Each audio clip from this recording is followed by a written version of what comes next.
Hey guys, today I'm going to show you how to change the fuel door on this 2007 Chevy Aveo. If this video is helpful, can you smash that thumbs up button and comment below? It really helps me out a lot. First thing we're going to do here is just actually pop our fuel door. And once your fuel door is popped here, open it all the way and you'll see these two screws right here, or bolts. We're going to take those out.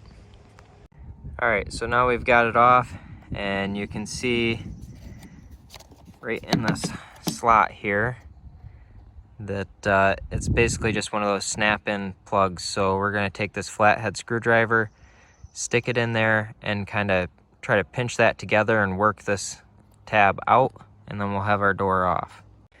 Alright, we got it off there, so we'll set that down. You can see here, you just basically have to pinch those and then you can pull this tab out. If you had a set of thin needle nose pliers, you could use those too. But I hope this video is helpful to you. If it was, smash that thumbs up button, comment below. I also have some Amazon affiliate links in the description if you want to check those out. If you purchase anything on Amazon through one of those links, it helps me out and supports the channel. And have a good one, guys.